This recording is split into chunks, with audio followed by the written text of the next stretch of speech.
We're back here as the buzzer is about to sound, saying that we're ready for some more of great power hockey action, second period, and we saw Chad Wilson with a goal when they were shorthanded, and so now that's the only score so far. And Marcus Onsom with me, with his family is very involved in this, and you were saying you're very involved in actually working with a lot of different kids in the, in what school system again was it? For Robbinsville area schools here in the Twin Cities. The Twin Cities, so yep.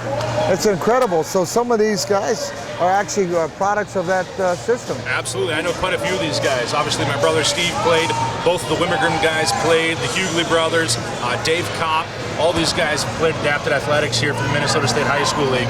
And so I've gotten a chance to get to know them and kind of follow them into their power hockey careers. And you're in the Hall of Fame, I understand, huh? Yes, sir. Steve and I are both in the World Sports Humanitarian Hall of Fame in Boise, Idaho. That's fantastic for this work. So, and as play starts, and did you end up getting into working with these sports because of your brother and sister? Absolutely. I mean, that's something that I've kind of done ever since I was real young. You know, playing neighborhood games. So I kind of, felt the obligation to do what I could to get Steve and Jenny involved in what my friends and I were doing, and it's just kind of grown from there. Well, I'll tell you what. I know that hockey either played on ice or played in the street hockey. I've seen roller hockey. I mean, so it's a great sport. So just taking it with wheels makes a lot of sense. Absolutely. It just makes a lot of sense. You get a ball on a stick or a puck on a stick, and you can play the game anywhere. We had never heard about it until we got approached. Pretty much, at least I hadn't, and I don't think Elio Navarro, our captain of the team, as I call him, who founded X-Able, he plays power soccer. Okay. He's a great star with the team, and he was on that famous U.S. team that got the gold in Japan. Oh, it's White with a breakaway. A shot blocked by your brother, Steve Onsom, with a great block. Steve had the corner covered perfect, but he had a lot of help from Cram there on the rebound. He saw that one coming, and he really did a great job on it. And Josh White could have made a big difference in this, because right now, the way they're playing, this game could come down to a one-goal difference here. All right. Well, watch out, Chad, sneaking in there. Look how fast he is with that chair. He seems to be everywhere all at the same time. He's that fast. All right. And he's there. Wayne Byer trying to close the door on him, but I think, look how much faster he is. A shot! Nice save. Another one, and it's out in front. And Steve tries to clear it. It's in dangerous area there. They're trying to get it out. And Josh White take another shot. That was blocked by Peterson, I think. Out behind the net. Cram with a nice steal there. Yes. Oh, yes, a shot! Big shot! By Chris Cram. That was some shot. Just amazing. Ties the game up in the second period with just about a, what did we say, about a 30-foot shot? Yeah, at least a 30-foot shot. Smart play by Cram to make sure all of his forwards are on side. And I just happened to find an opening there and put the ball in the net. Wow, that quick, it tied the game up.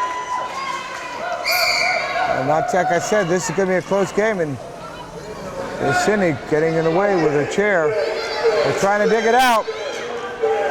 And I don't know where it is. I see a white ball moving around, and it's in a dangerous area here, but there's Chad Wilson to clear it out. Uh-oh, his chair, his knob came off. Hey, I bet it runs differently without the knob. All right. In the far corner, here comes a wraparound attempt by Wilson out in front. And Byer with a nice move. Nice shot! Oh, what a goal! And it's out of bounds. That was a sweet shot. By the way, my cameraman, if you can get a hold of the guy standing next to the coach for the Saints with the great helmet, if you get a second, just catch on this guy's helmet. I think it's great. All right, I think that says it all. Okay, we're back in play, and Josh White putting a shot out in front, but not enough. Got a great hat. I wonder if it just goes right in and he just can, that way he could just sip on his beer. Is that what that is, Hollister beer? He's prepared. He's prepared, I'll tell you what. Post-game party started already for Dan Hughley. I hope he's old enough. I hope they caught him when he came in the door.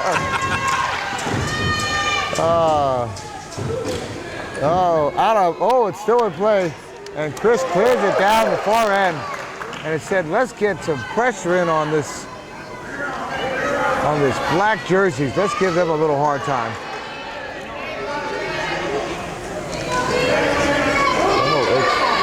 It's going back and forth under there, and we'll see. Luke Peterson's got to help out. He's got to contribute here.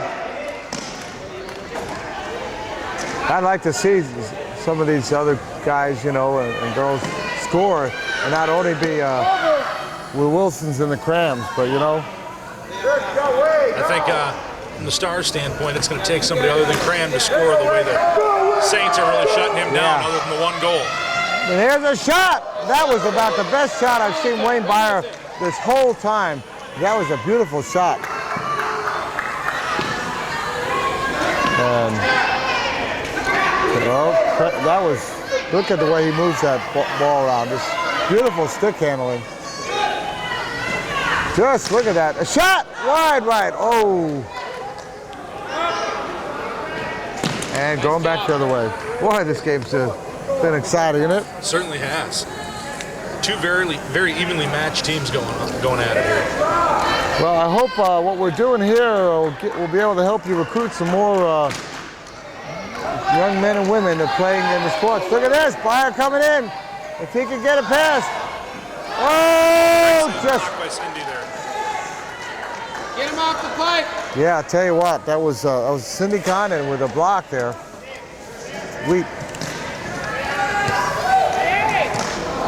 So far, it's 1-1 with 9 minutes and change left in this second period. And the two scores are by the two top people out there. And a shot, a goal! And Steve Onsom holds his ground and blocks it. So do you, since you coach, do you end up getting in some good squabbles with your brother and sister about how they play? Absolutely. I mean, I've been coaching since my sister Jenny was playing back in, she graduated in 1999, so I had a chance to coach her for a few years. And there's always some good squabbles between those two, especially when it's Stars and Saints related. But, Chad Wilson with an opportunity. He found a final. Oh, what a block by Steve Onsom. He had to have eyes in the back of his head to catch that one. I'm sorry. That was probably one of the best saves I saw. I thought for sure we were going to be just announcing 2-1 on that one. Chad made a great move. I don't know how Steve found that ball, but he did a good job getting in the way of it. All right. I think they were looking at an offsides possibility, and they just figured to shoot it in ahead of time. And those are the basics of the game. You just got to know. Okay, it's. Sam try to clean it out here.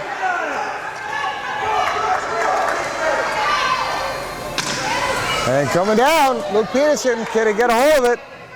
He didn't even see it. Peterson lost it. Oh, there is Cram with a semi-high stick to block that. There. He could have gotten a call on that high stick. All right. We did have a call here. I'm not sure what it is.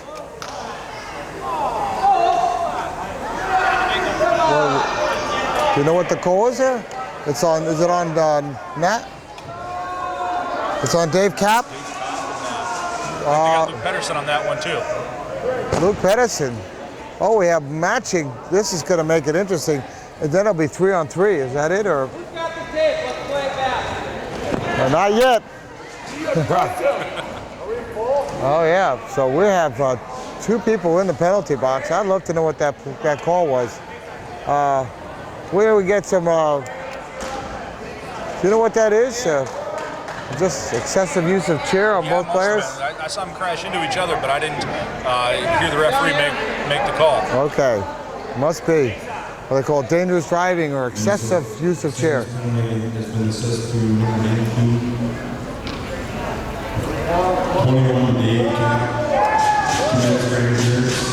Interference from Dave Kapp.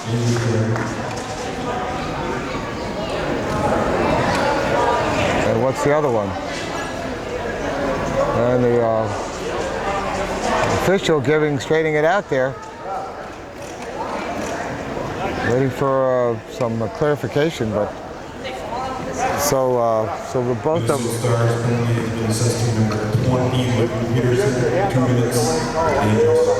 Okay, Luke with the interference. Interference, a dangerous driving, and I'll tell you what.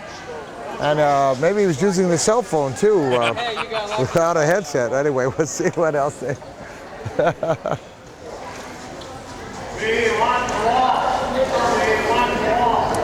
Looks like the Stars are going to stay with Wayne Byer maybe for a little defensive move here. Yeah, but they put Craig McClellan in for defense also.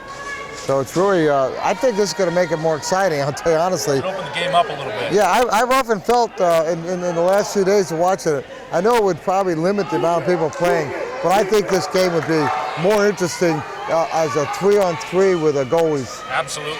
I just think it would be a much more shot. Oh.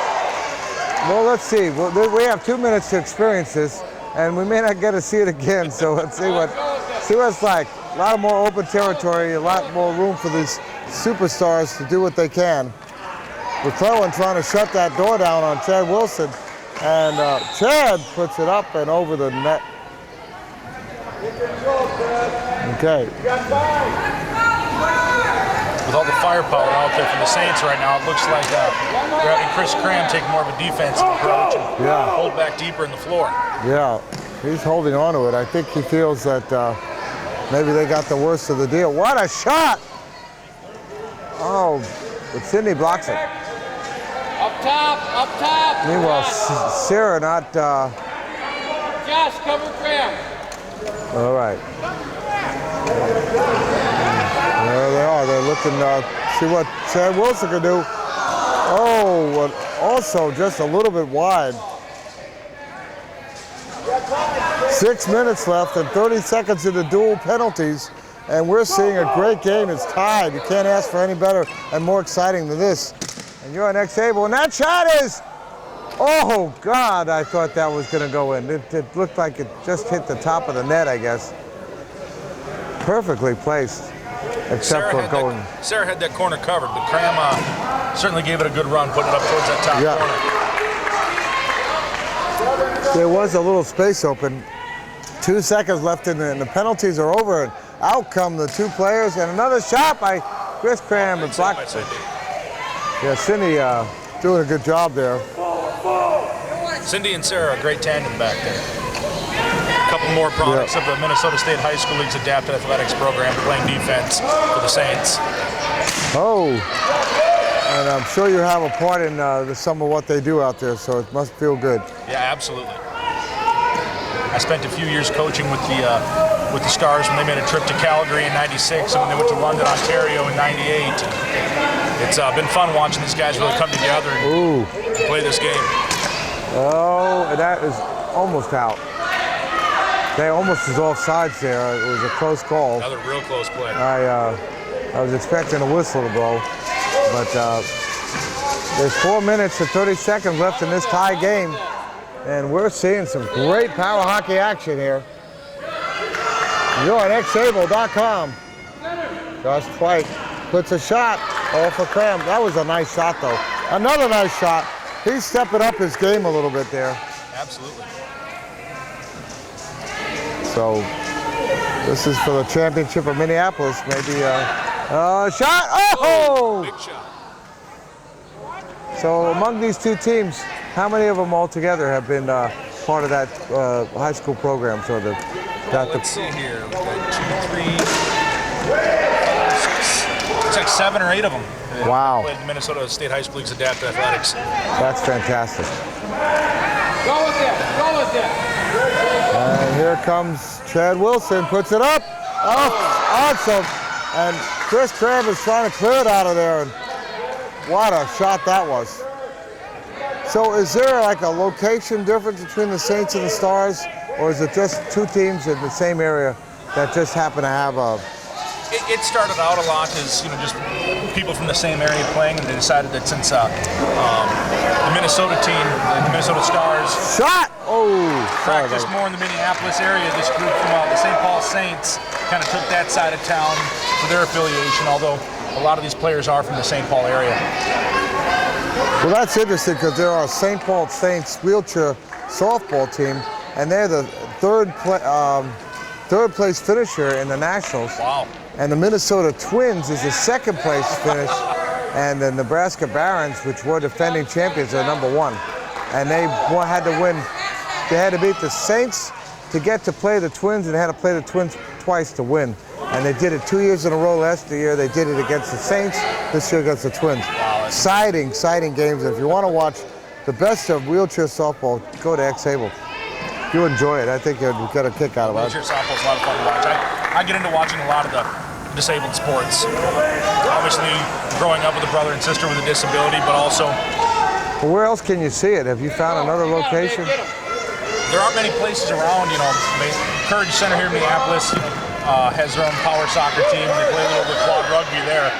Oh, yeah. Well, we know their power soccer team real well because we covered them at the Nationals. Absolutely. The Courage Blizzard, young team and great. In fact, Elio Navarro and Jesse Navarro was at Minneapolis for power soccer camp, which is happening right now, I think, this week, and at the Courage Camp Courage. And so they do this every year. They do a clinic and have the best from all over the country come out, and it's going to be exciting this year. And the Courage Blizzard is a team that went from like being a D team to being a really good Division II team that was playing well, and we expect to see them keep it up. Maybe win Division II next year. So, but there's a lot of great Indianapolis teams too. It's another city that supports. There's 4 power soccer teams of which they played each other for the national championship for Division I and Division II. Wow. And they have another team, the Indy Storm, which a great thing. And in fact, one of the players, Braves, watches everything we do on X-Able. Great guy, Jake Bray. Great player. And we have a lot of that. Oh, look at that shot! Oh! What a shot! What a shot! backhand. What a shot! With 44 seconds left in the second period. I saw that one coming. I thought, okay. I saw it. I didn't know if he'd get enough on it. Cram's always been real strong on his forehand with that flip shot. He's obviously making the most of his backhand shot there. Well, that's a 2-1 lead going. Looks like going to be going into the break, and that was a huge shot. I saw where they were covering him this way, and he must have saw it too. So he came back around and powered that in. Just an all-around great play by Chris Cram. And like you said, they were shaded a little bit, so this is going to be a battle. I know that this is going to keep going. It'll really get heated into the third period with the score 2-1 like this. Oh, another shot. Awesome. They have a penalty. They're calling a penalty against the Stars, and I don't know what the call is, but there it is. They're going to have a 27 seconds left. They're going to call a penalty on, looks like Jacob Holmquist. Yeah, Holmquist is going into the box. Penalty has been assessed to number 10, Jacob Holmquist, 2 minutes for boarding. Boarding. Okay. And it's not boring either, it's boarding. You know, I'm used to seeing boarding on a hockey. That's a whole lot of different experience, but he's arguing with the official, and the official says, okay. He's not going to hear it. I hear you, but do you want another 2 minutes? So one thing good for the Stars is that 30 seconds of that will end pretty quickly, and they'll only have 1 minute and 30 seconds, so the momentum change that happens. I always feel like it's better when you have if you're on defense, when you have it broken up. Absolutely, they get a couple minutes to discuss their defensive scheme in the period break to try and kill the rest of this penalty off. And 30 seconds are the good. If they can get it down there, they could really cover it. They have to clear it out here. And Chad Wilson is all over it. It's Chad Wilson putting it out, and he clears it out for them. There's a short-handed goal shot. Oh! Stay out there in front. No! 2 shots, and the buzzer, and it'll actually end. And we almost saw a short-handed goal going the other way. Wow, 2-1, and Marcus Onsum and Rob Rowan, you're watching a great game, the Minneapolis Challenge here, as I'm calling it. And we'll be right back for the third period of play on xable.com.